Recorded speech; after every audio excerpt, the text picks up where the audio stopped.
Allez. Alors je voudrais qu'on fasse les Nishmat. Oui, les Ilou Nishmat, Yosef Ben Nicole, Esther Zal. Ça marche? Également, Meir Ben Zara. Meir Ben Zara. D'accord. Bien. Aussi, j'ai un ami qui a été enterré hier.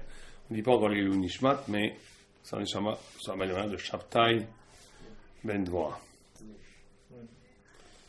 Donc, on avait vu la semaine dernière, il avait commencé l'amorce, enfin il y a 2 semaines plus tôt, l'amorce de ce problème en disant que pourquoi est-ce que Daf, quand on a trouvé la part, la petite fiole d'huile avec le seau du Kohen Gadol, parce que ça montrait par là que on s'est arrêté où?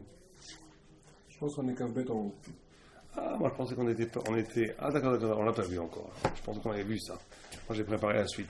Très bien, on va reprendre, on continue. Alors, on l'a pas vu, alors on reprend. Donc on continue. Ve'amru, ma Chanukah de Tadou Rabbanon, bechav he bekislev, yom de Chanukah, tmin yoidun. Donc c'est le 8e jour pendant ces 8 jours de Chanukah, lo le mifsad, on peut pas faire de esped, velo le ta'aniot, on peut pas faire de ta'anit baoun, on n'a pas le droit de jeûner, on n'a pas le droit de faire de esped. Ve'kishenichnesu yevanim le'echal, timu kol hashmanim sheba echal. Et les Romains ont rendu impure toute l'huile, et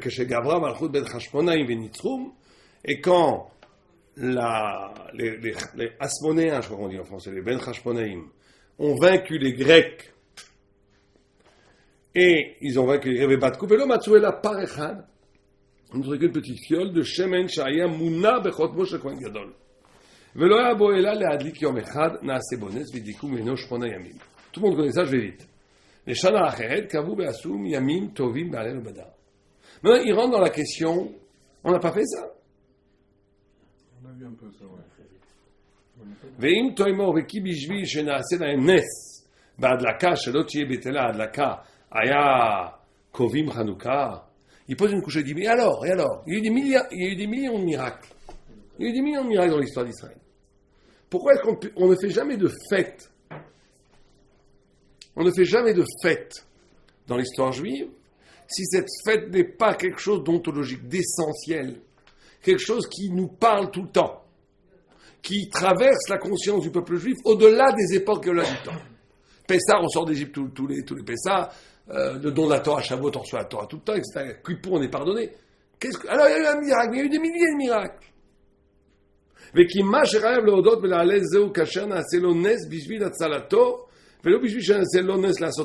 pose une autre couche encore plus singulière, très intéressante. Le Maharal dit que l'obligation de faire un miracle, de faire une fête, Oda ve'alen, c'est que si Dieu sauve ta peau. Mais si Dieu te permet de faire une mitzvah, il n'y a pas de mitzvah de halen. Imaginez que vous êtes sauvé miraculeusement d'un accident, il y a une mitzvah de Oda, faire Sudat Odaya. Mais imaginez que vous avez votre filine, vous l'avez perdu, on vous l'a retrouvé, il n'y a pas de mitzvah d'Odaï. On peut dire merci, mais il y a de faire une mitzvah, même si c'est un nes, même si des miracles, les filines, ils vous arrivent miraculeusement portés par 2 oiseaux, sont tombés dans la mer, un dauphin vous les rapporte sur son museau. C'est un miracle. Même comme ça, il n'y a pas de mitzvah de faire une Odaï. Quelle est la mitzvah ana'a el adam? C'est très intéressant ça, ce qu'il dit. On n'a pas le temps de trop parler de ça. Ce qu'il dit qu'en vérité, la mitzvah n'est pas une ana'a. La mitzvah n'est pas un plaisir. La mitzvah n'est pas de l'ordre du plaisir. La mitzvah est de l'ordre de l'âme, pas du corps. Et donc il n'y a pas de hana. Plus que ça, il n'y a pas de plaisir intellectuel. La mitzvah est l'actualisation d'une dimension du olam haba qui est au-delà de tout plaisir, de tout hana. Et donc elle n'a aucun rapport avec l'hana. Or, tu lui fais une oda, tu ne peux dire merci que quand tu as reçu du plaisir. C'est ça, Non, par exemple, après, à la il y a des nafkaminot, des conséquences halachiques. Si par exemple je fais un éder hana'a sur quelqu'un, je dis, je promets que je ne prendrai jamais aucun plaisir de ce bonhomme. Konam hana'a miruvenzo. Konam alay. Korban alay. Tu fais vraiment avec la formule du neder. Et bien, tu peux entendre la Megillah de lui, il peut sonner le chauffard pour toi, il peut lire la Torah pour toi, tout ce qui est mitzvah, il peut te rendre Dieu. Donc la mitzvah, ça, on n'a pas le temps trop d'en réfléchir, mais c'est intéressant à y penser, à le méditer. Qu'est-ce que ça veut dire avoir un rapport essentiel, puisque les mitzvot, c'est quand même notre vie. rapport essentiel avec quelque chose dont l'essence me dépasse au niveau de la tfisa. C'est-à-dire que je ne peux pas avoir de hana. Je ne peux pas avoir de plaisir. Je peux en avoir, mais ce n'est pas un plaisir de mise, c'est un plaisir psychologique. C'est même très bien. Il n'y a que la Torah qui est différente. La Torah, c'est très intéressant. La Torah ne s'étudie que dans le plaisir. Bon, mais ça, on n'a pas trop parlé de tout ça. C'est très intéressant, cette question de hana'a, de Torah. La Torah, et la Torah nilmedet, et la Torah nilmedet, chez l'ibur chofetzba. C'est-à-dire qu'au contraire, dans la Torah, il faut étudier ce que tu aimes. Et le paradis sacré dit, il faut prendre du plaisir à la Torah. Et plus que ça, d'après le Rambam, la chefsa de la Torah, c'est la chefsa de la Torah. L'essence même de la Torah, c'est le plaisir. Donc on voit que c'est pas qu'une question. Alors la Torah est un lien avec Dieu plus grand, plus profond que la mitzvah. Donc on voit que c'est pas parce que le plaisir est corporel que la mitzvah est un monde transcendant et que parce que c'est transcendant tu peux pas, ça dépasse le plaisir parce que la Torah dépasse encore plus la mitzvah et pourtant il y a du plaisir. C'est qu'on n'est pas capable, on va le dire très rapidement, on n'est pas capable de mettre du plaisir dans la mitzvah parce que la mitzvah, vous savez que tout dans le midrash, Dieu voulait créer le monde avec les arbres qui avaient le goût, le tronc avait le goût du fruit. Et la terre a désobéi, elle a fait que le tronc n'a pas de goût et c'est les fruits qu'on goûte. Et un autre maral explique, là-bas il dit parce que c'est quoi le pshat que ça ne veut rien dire là, qu'une terre désobéit. Une terre désobéit parce que la terre a compris que si c'était un système divin, il n'y aurait pas de libre arbitre, il n'y aurait pas de terre. La terre elle-même serait détruite. Parce que tout le lieu de la terre, c'est le lieu du libre arbitre. Donc elle a dit, ontologiquement, je ne peux pas faire... Ça veut dire quoi des arbres qui ont des fruits? Ça veut dire que tu goûtes déjà, tu as la récompense dans le processus qui t'amène à la récompense. Un tronc, ça grandit et les fruits, c'est le résultat. Donc si en mettant les tfilines, tu goûtais les délices du Olam Haba des tfilines, il n'y aurait plus de libre arbitre. Tout le monde, le pire chélodi mettrait les tfilines. Tout le monde ferait les tfilines. Puisque le plaisir que la hana'a des tfilines qui aura la Mava est infiniment plus haute que tout hana'a physique qu'il y a ici, qui ne sont rien par rapport à la hana'a que va te procurer les tfilines dans la Mava. Mais pour le moment, on est dans un rapport aux tfilines comme du bois sec. Comme le bois, tu prends le bois d'un manguier, le mangue c'est délicieux. Tu manges le bois, n'a aucun goût, et le goût il est dans la mangue sucrée au bout. Et bien les mitzvahs c'est pareil, ce que tu fais c'est comme du bois sec. Les gens qui te font comme ça, oh comme je suis en train de planer, c'est des menteurs. C'est des baratineurs. Des gens qui se disent je prends un plaisir énorme dans la mitzvah. Le plaisir c'est Simra. Oh, c'est autre chose. Simra, c'est comprendre que. C'est C'est pas du tout Simra. Simra, au contraire. Elle mitzvah. C'est Anna. Anna. Dans le sens de profit. Non, pas Anna. Anna, c'est pas profit, c'est désir. C'est plaisir. Un plaisir ontologique de faire la mitzvah, en soi. Pas parce qu'il y a une Simra de faire la volonté de Dieu. Ça, oui. Ça, c'est bien sûr. Ça, c'est oui. Ça, c'est magnifique, il faut. C'est ça. Sans ça, c'est tout le monde. Mais ne me dis pas que tu jouis des tfilines. Que quand tu mets les tfilines en tant que tfilines, ça t'apporte une plénitude de tfilines que tu n'aurais pas sans les tfilines. Non. La plénitude que ça apportait, tu es content, satisfait de faire la volonté de Dieu. Mais les tfilines en tant que tfilines, en tant que hana'a que les tfilines t'apportent, ça t'apportera quoi là-bas, pas ici. Ici, on est dans un processus de tronc. Le fruit, on l'aura plus tard. Pourquoi Il y a quelques mitzvahs qui échappent à ça. Pourquoi elle a été punie la terre? Elle a été punie parce qu'elle a quand même désobéi. Mais il fallait qu'elle désobéisse. Bon, mais ça, on rentre là, parce que il fallait aussi Adam, d'après la Zohar, il devait désobéir. Alors, pourquoi il devait désobéir hein? Parce qu'il faut toujours. Il y a toujours, il faudra faire un cours. Il faudrait mitzido ou mitzidenu. Est-ce que Dieu veut? Est-ce que nous on fait? Dieu, il veut absolument qu'un man soit un man. Sinon, il n'y a pas de pourim. Sans un man, il n'y a pas pourim. Ça veut dire qu'un man, il va recevoir dans la Maba une Kamou. Il pourrait dire, pour être Tohem. Aman pour être Tohem, il pourrait dire que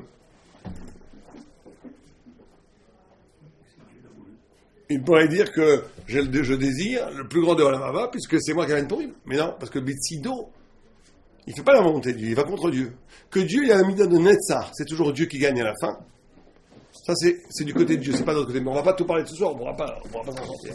Donc, en tous les cas, ce qui est important ici, c'est que la mitzvah, en essence, elle n'est pas béana, parce que autour de la mitzvah, il peut y avoir énormément de hana. Il y a des mitzvot qui échappent à ça, un peu Shabbat. Pour ça qu'on dit Shabbat, c'est me'ein dans la baba. Tu peux 1/60e de la hana, tu peux le... Et l'étude de la Torah, ça, c'est par contre, c'est en essence de la hana. Parce que l'étude de la Torah, ça a un lien avec la compréhension. La compréhension, c'est toi. Il n'y a que toi qui peux comprendre. Donc, tu es obligé d'avoir le plaisir. En Kamaasé, c'est extérieur. Un maasé, c'est ton corps qui le fait. Donc tu peux être étranger à un maasé. Mais tu ne peux pas être étranger à une compréhension. Tu ne peux pas être étranger à ce que tu comprends. D'accord? Oh. Donc il pose la question, il dit, comme les mitzvot sont pas les hana, donc Dieu a fait un miracle pour que tu fasses une mitzvah, il n'y a aucune raison de dire merci. Tu dis merci peut-être, mais il n'y a pas de chiyuv de hoda. Mais les filles de Varim Hashem Yarnu les Mala, qui kavanat Yevanim levatel la Torah ve'akdusha. Et d'après ce qu'on a expliqué plus loin, que la kavana profonde des Grecs était d'annuler la Torah et la sainteté chez l'Israël d'Israël. Qui a mitzvah lanu hi ama'ala sichlit elokit. Parce que la mitzvah chez nous, c'est la dimension intellectuelle divine. Bevada bitul la Torah ou bitul Israël. Si tu annules la Torah, tu annules Israël. Vekol haolam haya batel. Et tout le monde serait retourné au néant. Les fikana, c'est la emnes be mitzvat adlaka. Chez mitzvah echad min mitzvat Torah. שבאו היוונים לבטל התורה ומצוותיה מן ישראל ומצווה זו גם כן היא בבית המקדש. אשר כל כוונת היוונים היה לבטל התורה השכלית הקדושו מישראל ועיקר הקדושה הוא בית המקדש. Vous comprenez? Et ça c'est une idée essentielle où il dit là où je peux dire merci quand Dieu me fait une mitzvah, c'est de comprendre que quand Dieu me permet de faire une mitzvah, il me permet d'être. Puisque la mitzvah c'est moi. En d'autres termes, puisque la kavana des Grecs était de détruire la Gdusha et la Torah, et s'il n'y a plus de Gdusha et de Torah, il n'y a plus d'Israël. Parce que l'essence d'Israël, c'est la Torah et la Gdusha. Donc quand ils ont voulu détruire la Torah, ils n'ont pas simplement voulu détruire une idée, ils ont voulu détruire nous. Et donc, comme on a récupéré cette Torah, on s'est récupéré nous-mêmes. Et c'est pour ça qu'on fait un Hallel. C'est pour ça qu'on fait un Hallel, parce que la Torah, c'est pas simplement notre culture de façon, on va dire, même essentielle mais conjonctuelle, c'est parce qu'on a reçu la Torah qu'on est devenu... on a été créé pour recevoir la Torah. Toute notre essence est la Torah. Donc comme les Grecs voulaient annuler la Torah, c'était comme s'ils voulaient nous annuler nous-mêmes. Donc quand on récupère la Torah, on se récupère nous-mêmes. D'accord? Donc en vérité, il ne faut pas faire la Hallel et la Oda pour remercier le bon Dieu que Dieu nous a permis de faire la mitzvah d'Adlakat Nerot dans le Beth Amikdash. La kavanah qu'on va avoir, c'est que Dieu nous a permis de préserver un niveau de Gdusha qui est digne du nom d'Israël et qu'on continue à être. D'ailleurs, c'est pour ça que les Grecs, que les Juifs, les Rabbanim, il y a une grande couchia, c'est que Touma Utra Betzibur. Touma Utra Betzibur.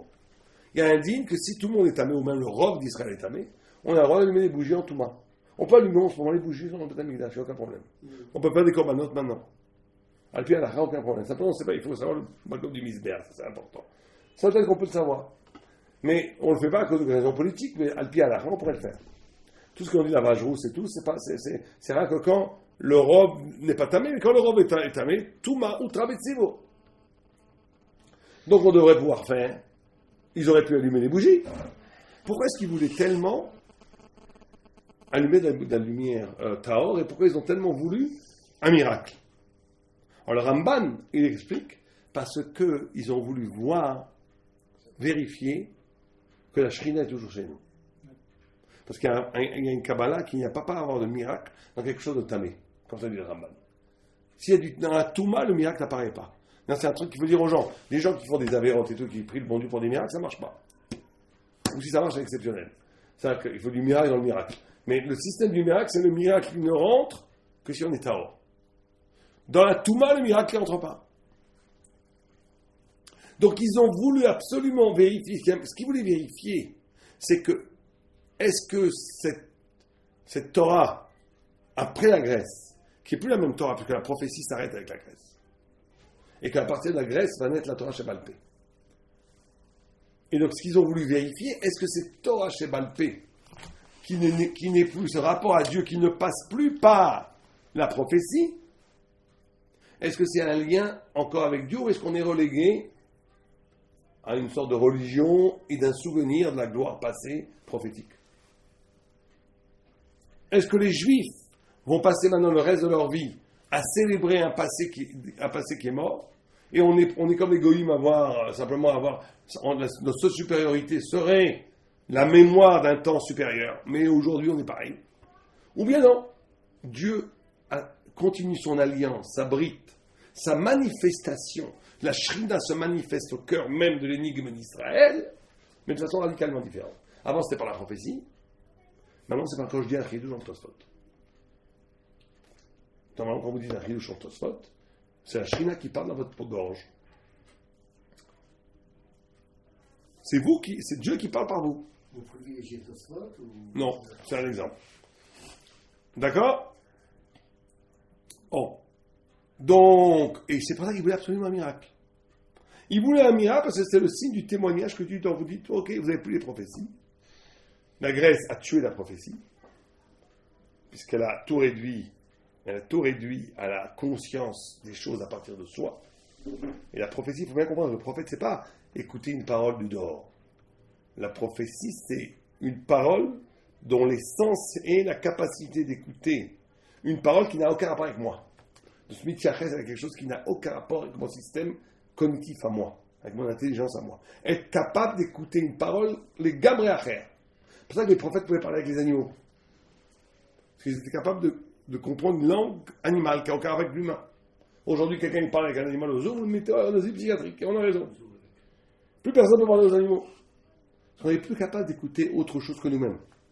Ça, c'est la Grèce. La Grèce, elle a tout réduit à la pensée autonome. C'est la philosophie. La philosophie, c'est que je pense à partir de moi-même. C'est ça la mathématique, c'est ça la logique, c'est ça toute la science grecque. Et la touma grecque, cette touma-là, qui est de réduire le sens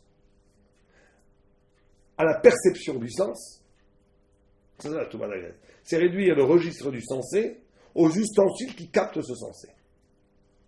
Comme si vous aviez une caméra et vous réduisez le monde à la caméra. Imaginez, vous avez une caméra qui filme le monde. Les Grecs, ils disent c'est la caméra, le monde. On est compte de la chute vertigineuse que c'est. On ne voit plus les choses en soi, on voit les choses à travers la caméra. Il n'y a plus que ça qui existe. Et nous, on est devenus grecs pour ça. Simplement, le miracle qui s'est passé, c'est qu'au cœur même de nous-mêmes, on a trouvé Dieu. Au cœur même de notre intimité, on a trouvé la Torah Shebalpé. Quand Rabbi Akiva, il dit le pshat, il dit le pshat dans le pasouk, lui, pas dans le pasouk. Il le dit avec lui-même. Il est condamné, puisque c'est après la Grèce. Il n'y a plus de prophétie. Il ne peut plus écouter le pasouk avec la voix de Dieu. Il le dit avec la voix de Rabbi Akiva. Mais cette voix de Rabbi Akiva est porteuse du souffle divin lui-même. C'est ça le grand miracle, du souffle divin lui-même, puisque le fond de l'âme est divine. Et c'est ça la grande lumière de Hanouka. La grande lumière de Hanouka dans les ténèbres grecques, c'est qu'au cœur même des ténèbres grecques, qu'on réduit le monde à l'opinion, qu'on réduit le monde au sechel. Dans le cœur même du sechel humain, on a découvert un autre Beth Amikdash, une autre révélation qui est plus prophétique, dans la profession infinie, mais qui est la Torah Shebalpé. Et ils voulaient savoir, eux, ce qui était principal chez eux, fondamental chez eux. Est-ce que c'est vrai ça? Est-ce que c'est pas un trip qu'on est en train de se faire? Peut-être que Dieu, il ne parle qu'en prophète. Et que nous, que ce qu'on croit qu'on a trouvé le bon Dieu en disant notre chat, c'est que de l'opinion. Il nous faut un miracle. Il nous faut un miracle pour certifier que quand je dis le pshat dans Tosfot, c'est aussi Dieu qui parle. Il me faut un miracle pour ça. Sinon, qu'est-ce que Dieu? C'est peut-être juste d'opinion. Le journaliste, il dit son opinion sur l'opinion politique. Toi, tu dis ton opinion sur Tosfot. Et l'autre, il dit son opinion sur la société. L'autre, il dit son opinion sur les mathématiques. Chacun a des opinions. Il n'y a pas de transcendance là-dedans. Parce qu'il n'y a pas de prophète. On te dit, non, il y a une transcendance. Quand le juif dit véritablement ce qu'il pense véritablement, quand il le dit avec son âme, d'une Mishnah, d'une Gemara, d'un Rashi, de ce que tu veux, c'est Dieu qui parle à travers lui. C'est une autre facette de la divinité. Mais ça, il faut une preuve. Il nous faut une preuve pour ça. La preuve, ça a été le miracle. Et c'est ça le miracle de Hanouka en essence. Et donc, on doit dire merci. Pourquoi on doit dire merci? Parce que c'est pas simplement un miracle. On ne dit pas qu'on a fait une mitzvah. Vous comprenez? On ne célèbre pas à Hanouka qu'il y a eu un miracle, on a pu faire une mitzvah. Mitzvah de la nous. On célèbre à Hanouka qu'on est encore Israël. Qu'on est encore Israël. Et que l'Israël, en essence, c'est d'être le reflet de Dieu sur terre. On est encore le reflet de Dieu sur terre. C'est ça, et c'est notre être même d'être le reflet de Dieu sur terre. Donc on fait une oda'a d'être Israël encore. D'accord? Ça, c'est très important. Hein? Oh, donc il te dit, et il te dit que cette dimension donc d'être le reflet de Dieu, elle existe aussi dans le Beth Amikdash. Ok.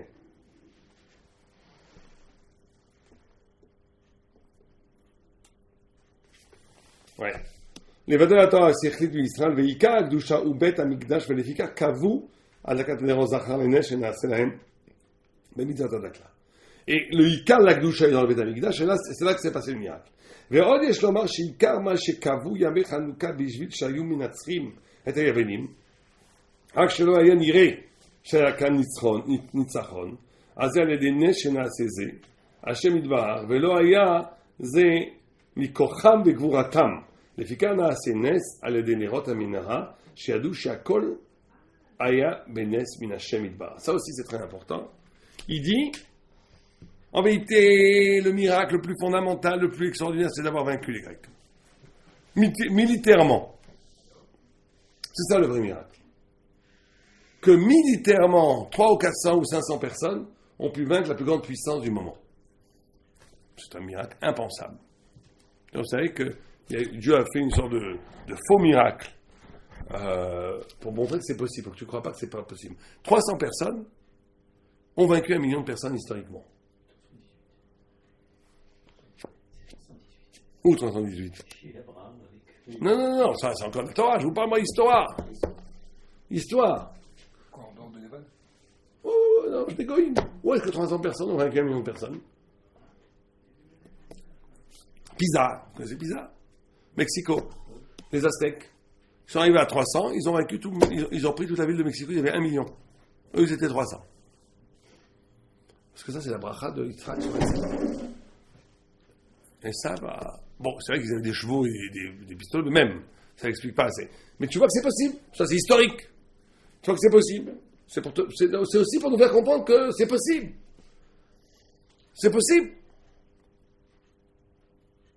Mais c'est quand même un miracle incroyable que 400 personnes aient pu vaincre la plus grande puissance mondiale de l'époque. C'est comme si une yeshiva de 400 bonhommes, c'est là on va faire la guerre aux États-Unis, on en a marre. Et ils vont gagner. Donc c'est un miracle. Mais eux, comme nous on est assez idiots pour croire que c'est notre. On est assez idiots. On a bien vu qu'en 67 ici on a été assez idiots. C'est affreux de dire ça, mais en 67, il y a eu une telle propagande de ne pas voir le miracle de 67. Une telle propagande qu'on en est arrivé que Dieu a été obligé qu'on soit presque battu par 5000 bonhommes, 5000 guerrieros au Liban pour te montrer que tout est dans les mains de Dieu, il faut se calmer. Mais de 67 à 73, il y avait ici une sorte d'idolâtrie de la puissance guerrière du juif retrouvé. Bon, je sais bien qu'il y avait une frustration de 2000 ans d'un peuple qui n'avait pas eu la gloire des armes, et que ça a été une belle vengeance, d'accord, mais Dieu voulait te montrer, attention, tout vient de Dieu. Am Israël, ça n'existe pas autrement. Am Israël, s'il va dans les règles de la nature, il se fait toujours manger. Notre seule âme, c'est Hachem. Donc Dieu a dit, je vais faire un miracle. Et ça, je vais faire un miracle dans les bougies pour que tu comprennes que la guerre aussi, pour que tu comprennes que tout est miraculeux ici. C'est ça qui est important de comprendre. Donc c'est très important dans la vie, quand tu réussis dans quelque chose, de façon extraordinaire, de voir des miracles à côté, pour que tu comprennes que ce que tu réussis aussi, c'est un don de Dieu. Tout est un don de Dieu. Il n'y a pas des gens qui disent j'ai réussi. Je ne supporte pas les gens qui disent c'est insupportable. Alors que moi, j'ai réussi ou bien il a réussi. Il n'y a que Dieu d'abord qui peut dire que quelqu'un a réussi sa vie. On réussit sa vie quand on devient un sadique. Celui qui ne devient pas un sadique, il n'a rien réussi du tout. Il n'a rien réussi du tout. C'est un leurre. Donc la réussite, ce mot d'aide, si on veut parler de réussite, à combien tu deviens sadique. Et surtout, combien tu peux voir que ta réussite, elle vient de bon Dieu. Si tu as Baruch Hashem, tu as eu de l'argent. Si Baruch Hashem, tu as réussi dans ce que tu as fait dans la vie, c'est très bien. Mais c'est que grâce à Dieu. Et donc, mais Dieu te donne des signes à côté. C'est pareil ici. Il a fait un miracle dans les bougies pour que tu puisses comprendre que la victoire militaire était elle-même un miracle. Donc il répond comme ça à la question. Donc tu as eu une à ta gouffe. On célébrerait là le fait qu'Am Israël était sauvé de la guerre. Ok? Ok. וכן המלחמה שהיו מנצחים ישראל היה מן השם יתברך, ודווקא נס זה נעשה כי עיקר רשעת היוונים שטימאו את ההיכל, כמו שאמרו בכל מקום בעובדיה, אבני מזבח שקצו אנשי יוון, וכן בכמה מקומות. והשם יתברך ראה רעשתם וצ'ימו ההיכל שלו, וגם כן גזרו שמע לבטל את התורה ומצוותיה. ונתן כה הרבה את החשבנים שהם כהנים עובדי השם בהיכלו, ועלו ניצחום דווקא ולא אחרים, כאשר ניצחום טהר את המקדש. C'est extraordinaire ça. Et Dieu nous dit attention, je vous ai fait vaincre les Grecs, c'est pas pour la gloire nationale. C'est parce qu'ils ont rendu tamer mon Mikdash. Et par vous va passer ma vengeance. C'est pour ça qu'il a voulu que ce soit que des Kohanim qui se battent. Pour montrer que c'était une affaire en kébirol personnel entre Dieu et les Grecs. Donc Dieu a dit, vous avez rendu tamer mon Mikdash, je vais vous envoyer ceux qui travaillent dans mon Mikdash. Et eux, ils vont vous donner une tannée à eux seuls. Et ils ne voulaient pas qu'Acherim y rentre. Pas d'Israël, pas de Lévi, pas de personne, que des Kohanim. Non Acherim. Pour montrer combien c'était pour vaincre la Grèce qui avait voulu rendre impur le Beth Amikdash. כן.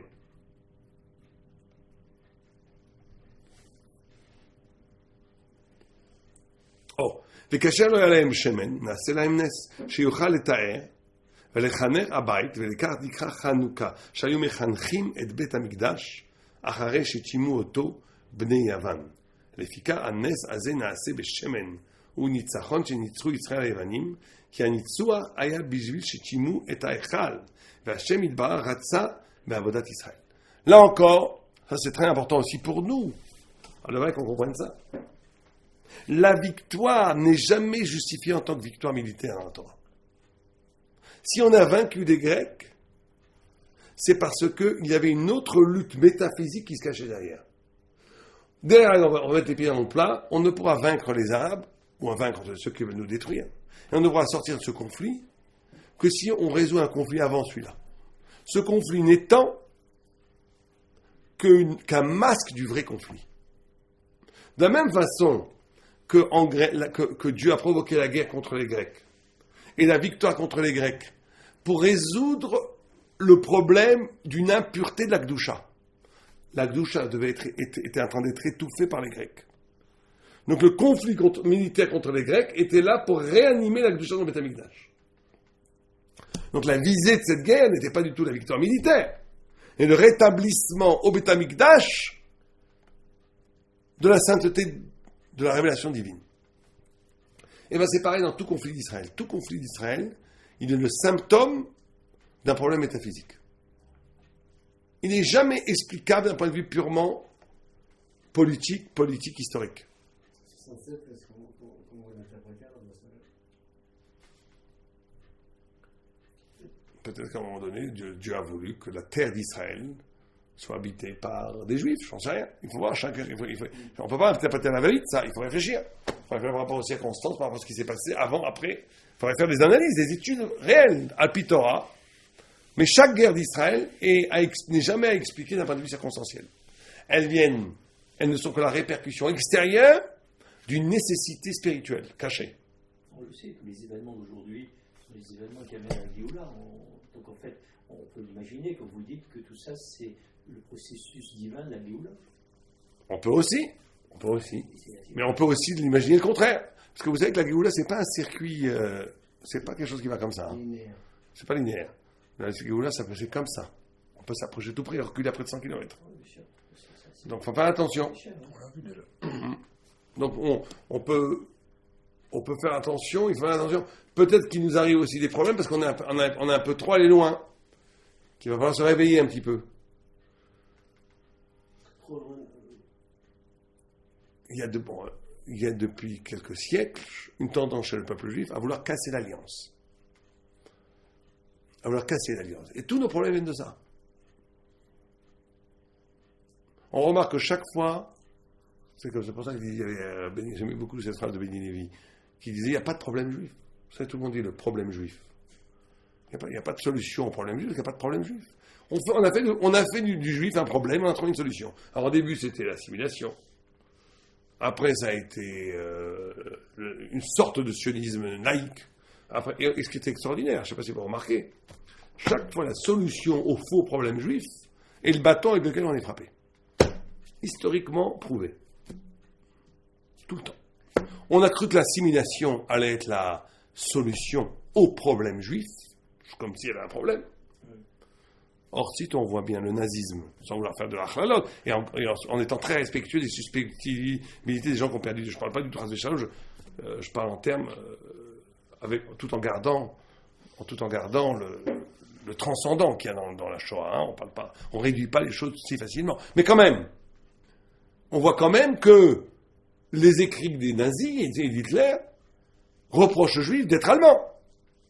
Ils ne reprochent pas du tout aux juifs d'avoir une barbe et des papillotes. Ils reprochent aux juifs d'être avocats, de leur piquer leurs femmes, et de faire du pognon, et de s'habiller mieux que les Allemands, et d'être plus allemands que les Allemands. Donc d'être colonisés au cœur même de leur identité.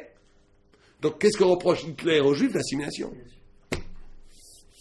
Il est quand même tout à fait frappant, sans vouloir faire de scandale, que quand on lit les lois abjectes de Nuremberg, qui ont été dictées en 1936, c'est les 95%, c'est du Shulchan Aruch. Lisez les lois de Nuremberg. Vous n'aurez pas le droit de vous marier avec une Goya, vous juifs. Vous avez le droit de parader dans la rue avec des drapeaux juifs et pas avec des drapeaux allemands. Redevenez juifs. Ne vous habillez pas comme nous, habillez-vous comme juifs. Alors c'est vrai que c'est dans un esprit infâme, un esprit qui voulait humilier le juif, mais c'est quand même un mida celui qui ne voit pas là-dedans, un mida keneged mida est aveugle. Et donc chaque fois qu'on a truc, et sans vouloir faire de l'antisionisme primaire, le sionisme qui était censé, d'après Herzl, régler tous les problèmes d'antisémitisme, aujourd'hui, historiquement prouvé, la cause première de l'antisémitisme, c'est le sionisme. On n'embête plus le juif parce qu'il habite Paris, on embête le juif parce qu'il habite Israël. Alors je ne dis pas du tout qu'il ne faut pas habiter Israël de Shalom, du tout. Mais il y a un mécanisme. Parce que c'est très simple. Dieu nous dit, les amis, il n'y a pas de problème, et il n'y a pas de solution. Il y a la Torah. Chaque fois qu'on va sortir de la Torah et définir une nouvelle façon d'être juif, on va s'en prendre plein la tête. Badouk Vemenoussé, comme on dit chez nous. Badouk Vemenoussé. C'est sûr. Badouk Vemenoussé, ça veut dire, ça a été vérifié, estampillé, c'est sûr que c'est comme ça. Donc il n'y a pas de solution. Et maintenant, la solution, c'est l'eskem shalom, soi-disant. Ce eskem shalom, ça va être le bâton pour nous prendre ce qu'on a. On le voit. Depuis qu'il y a l'eskem shalom, il y a que des problèmes. Il n'y a pas eu plus de problèmes depuis qu'on a fait ce eskem shalom. Or, tout le truc de l'eskem shalom, c'était la solution au problème. Les gens n'ont pas compris. Et on continue. Mais ce qui est terrible, c'est qu'on continue à ne pas comprendre. Et on continue. Tels les ânes battés. Il faut bouger un peu. Quand on comprendra que c'est pas comme ça qu'il faut réfléchir. C'est fini tout ça. Regardez, aujourd'hui, on nous discute même Jérusalem. C'est extraordinaire, ça. Même de construire à Guilloz, on n'a plus le droit. Regardez où on va. Et bientôt, ça va être, vous allez voir, ça va être à Tel Aviv, on va pouvoir construire. Ça va être partout. Il n'y a pas de fin au jeu. Mais tant qu'on ne comprendra pas, tant qu'on ne comprendra pas, En od milvado, Hachem est notre maître. Cette terre est à nous parce que c'est Dieu qui nous l'a donnée et on s'en fiche complètement de vos histoires. Et on fera ce que la dit, on fera ce que la Torah elle dit, si on doit, etc. Là, on sera invincible. Par définition, on sera invincible. Parce qu'on sera l'expression de la volonté divine qui est à l'origine même de l'être. Mais tant qu'on ne fait pas ça, on aura des problèmes. Bien. On dirait qu'à ce qu'il dit ici, ולכן נעשה הנס בנרות, כי היוונים היו מטמאים את ההיכל. שכאן כוח היוון מיוחד להתגבר על ההיכל יותר מכל האומות. Il dit, le seul peuple qui peut monter au-dessus du Echal, c'est la Grèce. Parce que la Grèce, c'est la philosophie. Et la philosophie a la capacité de se mettre au-dessus de la religion. La philosophie peut englober dans son discours même les catégories du religieux. Un grand philosophe pourrait nous voir, nous mettre en boîte, nous expliquer pourquoi on croit en Dieu, et pourquoi, qu'est-ce que c'est la création, et qu'est-ce que c'est X, c'est grec, et nous mettre tout. La Grèce, elle se met du haut. Et c'est ça qu'elle a entamé. Elle a entamé l'huile qu'est la spiritualité, parce qu'elle réduit la spiritualité à une manifestation humaine, et même divine, ça ne change pas. Elle l'introduit dans un référent conceptuel. C'est pour ça qu'on dit que quand la Torah a été traduite en grec, 3 jours de ténèbres sont tombés sur le monde. Mais ce qui est extraordinaire, c'est que vous comprenez bien que si la traduction était nulle et non avenue, il n'y aura pas eu 3 jours de ténèbres. Si vous traduisez, parce que c'est lui qui traduisez, parce que la grecque, elle peut traduire. Parce que La Grèce peut intégrer dans son discours philosophique la Torah. Son langage. Une partie de la Torah, pas toute la Torah. Elle peut introduire le Echal. Jusqu'au Echal, elle peut aller. On va voir qu'il y a un moment, elle ne peut plus aller. Ouais, c'est la langue grecque. La langue grecque a la capacité de tout transformer, de tout traduire et de tout expliquer. Sans ensemble. Mais dans cette traduction-là, elle sans transcendance, en le réduisant à quelque chose de mathématique, 1 plus 1 font 2. Mettre les tefilines et réduire 1 plus 1 font 2. Effondrement de la hauteur. Mais ils peuvent le faire si vous traduisez la Grèce la Torah en pygmée. Tout le monde va rigoler.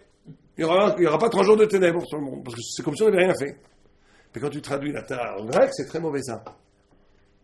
D'accord? Par contre, c'est là que c'est intéressant, mais si mané d'avant, Echal, Ola, les mispar, ça fait en vrai. Echal, c'est Gamatria 65. Yavan, Misparot, Samer, Vav. La Grèce, c'est 66, elle est un point au-dessus du Echal. L'Europe qui est les Malchut, Yavan, Koar, Goïmer ala Echal, o Aleinu. La langue philosophique peut monter au-dessus du Echal. Elle peut vaincre le Echal. Rahman al-Islam. Elle peut intégrer la notion, elle peut banaliser, vulgariser une dimension des korbanot, une dimension de la menorah, une dimension du shulchan. Ou baiser mais tamim et ta'echal. Et cette réduction, cette traduction, cette philosophication, c'est pas du français, mais c'est pas grave. Cette conceptualisation de la Torah, c'est un peu en Touma. כי מצד ההיכל בלבד גובר עליו כוח היוון, ולכך, כשגבו על ההיכל וטימו את כל השמנים שבהיכל, ודווקא שמנים כי השמן הוא מיוחד לקדושה. On voit bien qu'ils ont rendu tamé toutes les huiles, parce que l'huile est le signe de la kedusha, de la sainteté. Et regardez les שבשמן שמקדישים ומושכים הכל. Et la raya de ça, c'est que avec l'huile, c'est là où on loin un roi avec de l'huile. Les Goïms ont pris ça. Les premiers rois de France ont été oints. Saint-Louis, je veux dire, le premier roi, Clovis, a été oint. Dans la cathédrale de Rouen. De Reims, oui, de Reims. Bravo. Vous avez raison, ouais. En quelle année? Clovis. Non, 800, c'est Charlemagne. 736, monsieur. Bravo. Mais c'est pas grave, Reims, c'est Reims, tout à fait. Donc, chez un... Et on voit que donc avec l'huile, on rencadoche, on renvoie, on rencadoche. Et tous les ustensiles du temple étaient oints d'huile. Sinon, ils n'étaient pas cachers. Mais où Ika la Gdusha. Et même sur le Ika de la Gdusha, les Grecs peuvent mitgaber sur le Ika de la Gdusha. Les Grecs, la philosophie peut mitgaber sur Shabbos. והוא עיקר הקדושו, והבזה שלטו היוונים וטמאו את כל השמנים. ולא נשארו רק פח אחד קטן. Par contre, il y a une chose où il ne touche pas, où il ne peut pas rentrer. C'est ce pach katan. Cette petite fiole d'huile, il ne peut pas toucher. Pourquoi? On va. Chez Umunar Bechotem Shel Kohen Gadol, qui est frappé du sceau du grand prêtre, qui a Kohen Gadol Yeshlo Gdusha à la Gdusha. Parce que le Kohen Gadol, il a une sainteté sur la sainteté. Il a une double sainteté. Il a une sainteté au carré. Il a une Gdusha multipliée. Une Gdusha qui est Kadosh. Alors, ce que c'est? Qui Kohen Gadol nichnas lifne velifnim ha Kodesh HaKadoshim. Parce que le Kohen Gadol, il rentre dans le Kodesh HaKadoshim à Yom Kippour. Et fait c'est Gdusha la Gdusha, et le Kodesh HaKadoshim, il est Kadosh la Gdusha. Au mitzad ze el Yevanim koach ala echal. Et sur ça, les Yevanim, ils n'ont aucune prise. ובשביל מעלה הזאת, שיהיו קודש הקדשים, לא היו יכולים לשלוט יוון באותו פר קטן. C'est pour ça qu'ils n'ont pas pu toucher cette petite par קטן, שהיה בחותמו הנסתר של הכהן גדול. כי בהות הרי של ההיכל, שיש בה עצרת, יש יוד. יש יוד קשה. נחה, והוא יוד נעלמת. On ne le voit pas, c'est un יוד קשה. C'est le קודש הקודשים. שנשבע בקריאת עצרת. והוא מורה על מעלת העליונה הנסתרת שיש בהיכל, והיא מעלה קודש הקודשים. Alors là, il faut pas s'arrêter 2 minutes. Vous comprenez ce qu'il dit? Il dit, Yavan c'est 66, Echal c'est 65. La Grèce peut se mettre sur le 65. La graisse peut dépasser le Echal. Mais il y a une partie dans le Echal où la graisse ne peut pas arriver. C'est le Kodesh HaKodashim. Pourquoi? Parce que là-bas, c'est la Gdusha de la Gdusha. On va expliquer. Mais d'abord, techniquement, il te dit, dans le Echal, tu as un tséré. Le tséré, c'est des points. Vous connaissez les points qu'on met pour dire le E. Et Echal, on ne dit pas Ochal, on dit Echal. C'est pas un sagol, c'est pas un chouk, on ne dit pas Ochal, c'est un Echal. Donc il dit, ce Echal, c'est un Yud. Le E, c'est un Yud Nelam. Un Yud qu'on ne voit pas. Donc il y a un Yud dans le Echal qui n'est pas visible, qui est symbolisé par le tséré, par la prononciation. Or, ce Yud plus 60, ça fait 75. 75, c'est comme ce jeu des Kohanim. Kohen, c'est 75. Chaf et Nun, 75. Au-dessus de la Grèce. Au-dessus de la Grèce. 65 et 10. Et Echal, il y a un loup caché qui fait. Alors, il est caché parce que c'est Kodesh à Kodesh. Alors, il faut comprendre qu'est-ce que c'est Gdusha de Gdusha. Très important, ça va prendre 2 minutes. Gdusha, c'est la spiritualité. La spiritualité, on a dit, elle peut tomber dans les mains des Grecs. Gdusha, c'est la capacité de se couper du monde. Mais cet arrachement au monde, la grecque peut le faire et le port formalisé par la philosophie. La philosophie aussi s'arrache du monde. Elle est capable de penser l'être en dehors de l'être. Platon parlait de l'au-delà de l'être. Donc, et la philosophie est capable de s'arracher de l'être. Par contre, qu'est-ce que ça veut dire une Gdusha la Gdusha? Qu'est-ce que ça dit une Gdusha la Gdusha? La sainteté de la sainteté. Ça, par contre, le goy, le grec, même le plus haut du goy, sur le grec, même Platon, même les plus hauts de même Heidegger, tous. Ça, c'est Kodesh HaKodashim. Gdusha, c'est qu'à l'intérieur même de cet arrachement à l'être, l'acte même de s'arracher à l'être, il est lui-même le reflet d'un autre arrachement à l'être, qui est le rapport à Dieu. En d'autres termes, on peut s'arracher à l'être, être spirituel, mais être dans cet acte même de spiritualisation, qui est un arrachement à l'être. C'est encore perspective à l'humain. L'homme peut le considérer, l'apprendre, le réduire, l'intellectualiser, le conceptualiser, le rationaliser.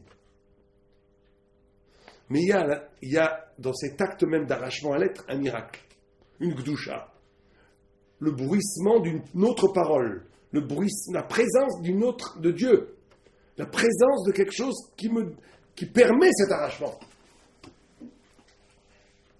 C'est la gdusha de la gdusha. En d'autres termes, pour être encore plus précis, comment en faisant même l'acte de devenir spirituel, je m'arrache de cet acte? Comprenez que c'est ça qui va définir le grand sadique. On va essayer, on va prendre un peu de temps. Vous faites une fila qui est très bien réussie. Priez avec tout le corps. Là, vous sentez que Dieu vous écoute. C'est fluide, la parole. Kavana, chaque mot, Yud Kevatkea, Aya Ovevi, Adonakol, les sphirot, choc, chaque. La tfila est comme une échelle sur laquelle. D'accord? Mais vous faites encore corps avec ça. Ça, le grec, il peut encore vaincre ça. Vous faites la même tfila. La même tfila. Mais en faisant cette tfila-là, vous arrachez de cette tfila en soi. Vous la donnez à Dieu. C'est-à-dire que ça devient tellement vous que c'est plus une tfila. Quand on dit qu'il y a Yaakov Avinu, il dit, à un moment donné, quand il monte sur l'échelle, on dit, il y a là-beau. Ça c'était devenu lui-même l'échelle. Il n'y a plus d'exercice spirituel. L'exercice spirituel est lui-même arraché à lui-même pour arriver à quelque chose qui dépasse, qui transcende tout actif, toute pensée, qui devient l'arrachement de l'arrachement. Là, on tombe dans le secret du secret. Je ne fais pas une fila, je deviens une fila. Oui, on peut le dire comme ça. Je ne fais pas une fila, je deviens une fila. Ou bien, je m'arrache. C'est-à-dire que l'acte spirituel lui-même obéit à des règles spirituelles. Ben, il faut aussi s'arracher à ces règles. Je vous donne un exemple. La spiritualité vous arrache des règles de la matière. Exemple très simple. J'ai faim. Il y a à manger. Il y a un autre qui a faim aussi, qui a à manger. Si je vais d'après la matière, je prends tout pour moi. Pourquoi pas? je m'arrache de l'être animal. Vous voyez, les oiseaux, quand ils sont autour du pain, ils se volent tous le pain. Ou les chiens, ils s'arrachent la viande. Ils vont d'après l'être. L'être, c'est la préservation, c'est la nourriture, c'est l'appétit, tout ce que vous voulez. Ah non, on va pas faire ça. On voit quand même rarement des gens se tenir un steak entre deux bouches et s'arracher. C'est rare. Même chez les goïs. Pourquoi? Parce que on s'arrache de l'être. On a d'autres choses. Ça dépend du steak. On s'arrache. On ne va pas obéir qu'à la matière. Donc là, on est déjà dans l'arrachement. Alors, qu'est-ce que vous faites de cet arrachement? Où cet arrachement est incorporé lui-même dans une notion d'être, ça devient la culture, ça devient la spiritualité, ça devient la religion, ça devient ce que vous voulez, ou cet arrachement lui-même, vous l'arrachez, vous dites, mais attendez, d'accord, mais ça c'est ma dignité d'homme, mais ça mène où? Ça aussi, il faut s'arracher. Ça aussi, il faut dépasser ça, dépasser le déterminisme que l'indéterminisme détermine. Alors, je sais que c'est compliqué à comprendre, il faut méditer ça, vous comprenez? Il y a des niveaux. Or, la Gdusha de la Gdusha, l'arrachement de l'arrachement, c'est le secret de l'invisibilité d'Israël. Alors, ce qui est génial, c'est la deuxième chose très importante dans le Maharal, c'est qu'il ne dit pas que le Yud, il est dans le Kodesh HaKodashim. Il dit qu'il est caché dans l'Echal. C'est-à-dire que ça, à rebours, les Grecs n'ont plus aucun prise partout dans l'Echal. Ils ont une prise sur l'Echal, tant qu'on n'a pas dévoilé ce Yud. Mais quand on a dévoilé ce Yud, il n'y a plus de prise. C'est pour ça qu'elle a brûlé 8 jours la bougie. Parce que c'est comme si rien n'avait été rendu tamé. C'est ça le miracle. C'est comme si rien n'avait été rendu tamé. Il n'y a pas eu d'affect que ça a été tamé par les Grecs. Parce que si on fait réapparaître ce Yud, tout le reste est rédimé. Même le Echal ne tombe plus. Mais ce Yud, il n'est pas que localisé dans le Kodesh HaKodashim. Ce Kodesh HaKodashim, il y a une partie du Echal. Donc c'est tout le Echal qui devient, tout le temple après, qui devient libre de l'emprise de la Grèce. D'accord? Donc il continue et il dit, ouais. ובזה לא שלטו יוונים, כי היוד שהיא נוער נעלם מורה על הקודש הקדושים שהוא נסתר ונעלם בהיכל. ושם לא שלטו על קודש הקודשים שהוא נסתר, אבל הכהן שולט אף על הקודש הקודשים, שהרי כהן גדול נכנס לקודש הקודשים. Il y a une partie dans l'âme Israël qui s'appelle Cohen Gadol, qui lui peut appréhender ce niveau-là de l'arrachement du côté de la sainteté de la sainteté. L'écart Cohen ou Bemispar Echal. C'est pour ça qu'un Cohen, Echal, il est 75. Avec le Yud. עם היוד. הנעלמת שהוא כנגד קודש הקודשים. לפיכך היה נשאר פח קטן מונח בחותמו של כהן גדול, שלא שלטו שם היוונים, כי ההיכל כל האותיות שלו כנראה שהם כתובים רק היוד שהוא נעלם, והוא בהסתר. והיוד מורה על מדרגה קדושה כי עשירי הוא קודש בכל מקום. Il dit parce que si c'est nombre 10, et nombre 10 c'est toujours kadosh. והיוד הנחה בצירי שתהיה מורה הקדושה נעלמת הנסתרת, והיא מדרגת קודש הקודשים שהוא נסתר וזה לא מצאו היוונים. אבל כהן... מה? c'est le Maharal. Hein.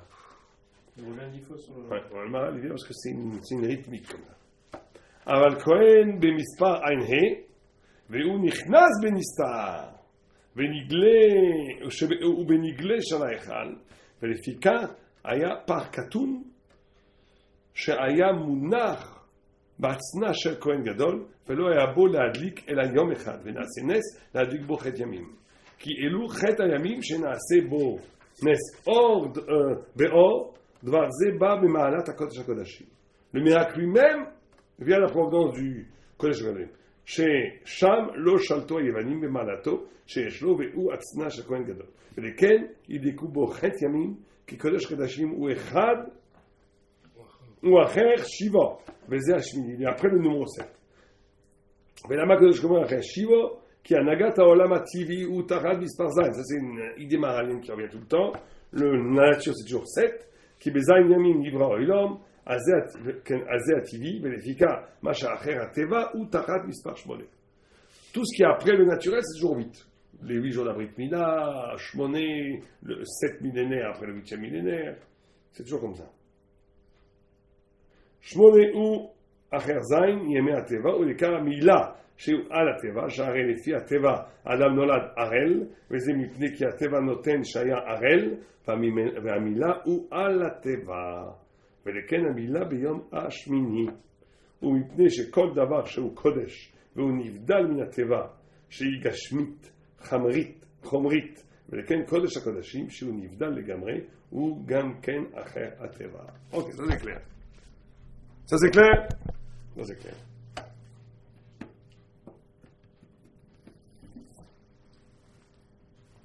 On va commencer le prochain chapitre. Il nous reste 10 minutes, on va commencer le chapitre.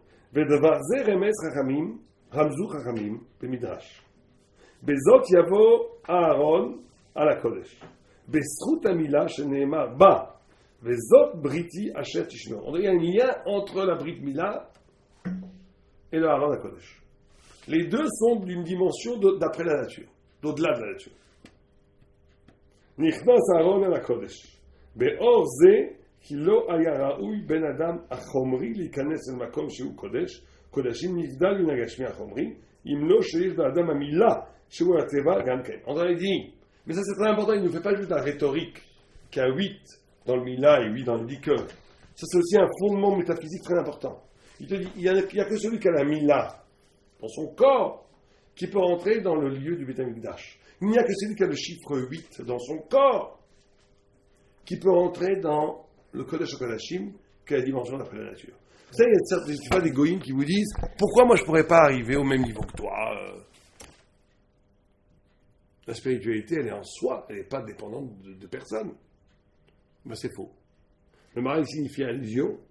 Il y a la spiritualité est toujours une dialectique, ou j'aime pas le mot dialectique ici, un lien, une brite, une alliance entre la révélation et celui qui reçoit la révélation. Pire que ça, on ne peut peut-être pas écouter quoi que ce soit de révélé si on n'a pas quelque part en nous-mêmes anticipé cette révélation. Il ne peut rien nous arriver de grand si quelque part on n'a pas anticipé cette grandeur déjà. Ça veut dire anticiper. C'est on n'a pas vécu un niveau formel, un niveau potentiel. C'est parce que quelqu'un il va faire une petite chose qui peut être une grande chose, il va être mévater. Il va faire un acte, il va perdre du temps alors qu'il a un rendez-vous très important, il va s'arrêter, il va aider une vieille femme à traverser la rue avec des paquets lourds. Et il lui monter dans sa maison, ça va lui prendre 10 minutes, c'est une catastrophe pour lui, il va se faire vraiment engueuler par son patron. Ça n'a l'air de rien. Mais il a montré par là une écoute, une notion de chesed, une notion de Am Israël, tout ce que tu veux. Cet acte qu'il a réalisé en petit va lui donner des perspectives, ça va lui ouvrir des portes de spiritualité qui vont lui apporter des lumières qu'il n'aurait jamais pu comprendre sans cet acte. Jamais. Jamais. Ça veut dire qu'il y a une correspondance entre ce que tu fais, comment tu laisses en toi la possibilité du... C'est très souvent la grandeur, c'est très souvent le vitour, dans la capacité de mévater. C'est le tikkun en fait. Ouais, c'est le tikkun. Le vitour, parce que dès que tu es dans la... C'est très moche quand tu fais des choses que par intérêt.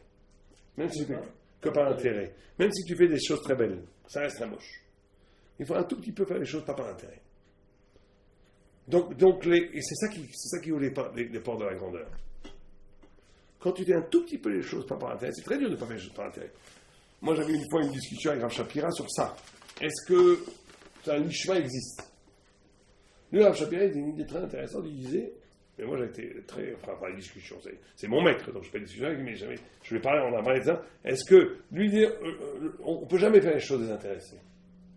On fait toujours les choses pour soi. Le seul problème, c'est quel est le soi. Alors, un petit, le soi, c'est son ego. Quelqu'un qui est plus grand, le soi, c'est sa famille. Il aime tellement sa femme et ses enfants qu'il le fait pour eux. Mais c'est lui. Quelqu'un de plus tzaddik, c'est tout Am Israël. Et Abraham Avinu, c'est le monde entier. Mais c'est toujours pour soi. Simplement, quelqu'un qui est grand, il a élargi ce soi. Ce soi, c'est plus l'ego. Ce soi, c'est l'autre. Ce soi, c'est... Et j'interrogeais en disant que peut-être que non. Peut-être qu'on est capable de faire quelque chose complètement échem. Et Shem B'Hashem Tov qui dira que... Oui. Pour ça, je pense qu'il y a une autre dimension. Alors, Alors, est-ce que tu vas pas dire que toi, t'es Dieu? Non, mais même pour Dieu, oui, c'est ça, on peut varier. Pousser le... Non. Mais Non. si. Je pense que toute la notion de l'ishma, c'est la notion de la capacité de la coupure, de la cassure, avec l'intéressement. Alors c'est vrai que c'est quelque chose plutôt quelque chose de senti et pas de prouvable. Parce que c'est vrai que la logique de la chapitre, c'est logique. Tu es toujours motivé pour faire quelque chose. Comment tu peux faire quelque chose dans lequel tu n'as aucun intérêt? Comment tu peux faire quelque chose dans lequel tu n'as aucun intérêt? Qu'est-ce qui te motive à le faire alors? C'est proprement, véritablement, pas baratinalement, parce que les gens ils font l'ishma, mais en vérité, dans l'inconscient, c'est pas du tout l'ishma, c'est pour recevoir du srout, c'est pour avoir du plaisir d'être proche de Dieu, mais c'est tout à fait louable même. Hein. Même et les gens ils croient qu'ils font l'ishma, mais c'est pas l'ishma.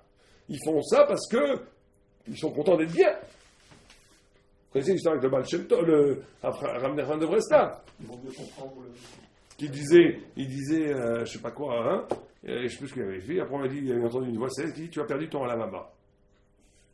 Il dit, chouette, je vais pouvoir faire les choses d'Ishma. Alors une voix est revenue, elle a dit, tu viens de regagner ton Olamaba. Tu viens de regagner ton Olamaba par le mérite de vouloir faire les choses d'Ishma. Mais on va nous on écouterait une voix qui dirait tu n'as plus d'Olamaba. On serait complètement fou, on dirait oh, les rabbins, comment on peut faire pour le retrouver? Lui, pas du tout, il a dit génial, plus d'Olamaba, on est des bons débarras, on va pouvoir maintenant vraiment commencer à travailler Shem Shamaim. Et hop, il a gagné l'Olamaba tout de suite. Mais on voit bien que si cette histoire est vraie, que donc Rav Nachman à ce moment-là était capable de s'investir complètement dans l'ishma, je veux dire, pas du tout pour son Olamaba. Donc pour qui? Donc je pense qu'il faut continuer. Normalement, c'est obligé d'arriver à ça, puisqu'il y a un chelek éloqué en nous. Si on arrive à faire ce kécher là-dessus, bon, ça demande évidemment un bitou les normes, etc. Mais si on touche cela, c'est fini. Si on est. Il ne peut y avoir que du lishma. Parce que oui, mais ça, c'est une même chose. Ce que vous dites, c'est vrai, mais c'est théorique. C'est une même chose. C'est théorique, parce que qu'est-ce qu'on fait? Comment est-ce que je peux... Regardez la modalité d'un acte. Quand je fais un acte, quand j'étudie. Encore une fois, tout ça parce que c'est pris par des motivations et un système, un environnement, un environnement, le côté empirique, etc. Tout ce que vous voulez. Mais à partir du moment où j'ai dénaturé tout ça, j'ai enlevé, j'ai nettoyé, qu'est-ce qui reste? Il reste uniquement le côté neshama, qui est chelek elokam imal. Tout à fait. C'est-à-dire qu'il faut considérer que la structure de la neshama, elle peut avoir une coupure complètement avec l'ego, une coupure complètement avec l'intérêt. Mais il faut essayer de comprendre qu'est-ce que c'est un acte absolument désintéressé. Ça reste quand même une question une réflexion. Comment il pourrait naître l'acte? Comment il pourrait naître l'acte? Comment je peux faire une mitzvah? Qu'est-ce qui me pousse à la faire dans ce cas-là? Qu'est-ce qui me pousse à la faire? Qu'est-ce qui me pousse à la faire? Alors que je suis un robot au service de Dieu, c'est pas vrai non plus. Je suis pas non plus un robot au service de Dieu. J'existe. Donc, il faut repenser la modalité d'un acte absolument désintéressé. Et ça, effectivement, il faut y réfléchir. Il faut construire une pensée du désintéressement. Absolument vrai. Ça, tu arrives à des niveaux les plus hauts. Les plus hauts. À le vaille qu'on soit déjà intéressé pour des bonnes raisons. Je ne sais même pas si on peut y penser dans le sens où, tant qu'on n'a pas eu tout ce potentiel bien sûr. Il faut d'abord travailler il faut travailler, le premier truc, d'être intéressé pour les bonnes raisons. On a des modèles, Moshe Rabbeinu. Moshe Rabbeinu, c'est sûr qu'il fait des choses complètement pour les autres. Et on sait ce qu'il fait. C'est évident que c'est... Oui, mais comment il a fait, comment il a été motivé, etc. Je ne suis pas dit qu'on est comme lui, mais... Non, pas être comme lui, même pas être comme lui. Même analyser la chose, sachant que c'est une autre dimension, je ne sais même pas si c'est possible. Bien, on reprendra le... Mais ce qui est intéressant ici, ce qu'il dit au début, on reprendra ce chapitre. Je pensais qu'on avait commencé là aujourd'hui, bon, ça sera pour une autre fois. Mais on recommencera à analyser cette histoire-là, effectivement, de ce double mouvement dans la spiritualité. Mouvement qui vient de toi, et c'est ça qui fait que tu reçois. Tu reçois, toi. Mais c'est jamais comme on croit qu'une révélation pure et simple, ou qu'un travail pur et simple. Il y a une sorte de brite, d'alliance entre toi et Dieu, qui passe par un travail commun. Enfin, je veux dire, par un dialogue commun. On verra ça, si Dieu veut, la semaine prochaine. Je pensais à quelque chose, les Grecs n'arrivaient pas à maîtriser Parce qu'on sait que le rentre n'est pas de place. De place, tout à fait. Mathématiquement, Exact, vous avez entièrement raison. J'ai fait un cours sur Hadoukah où j'ai expliqué le Mara comme vous dites vous. Aaron Minamida, c'est au-delà des lois de la nature, c'est incompréhensible pour eux. Kol Tuv.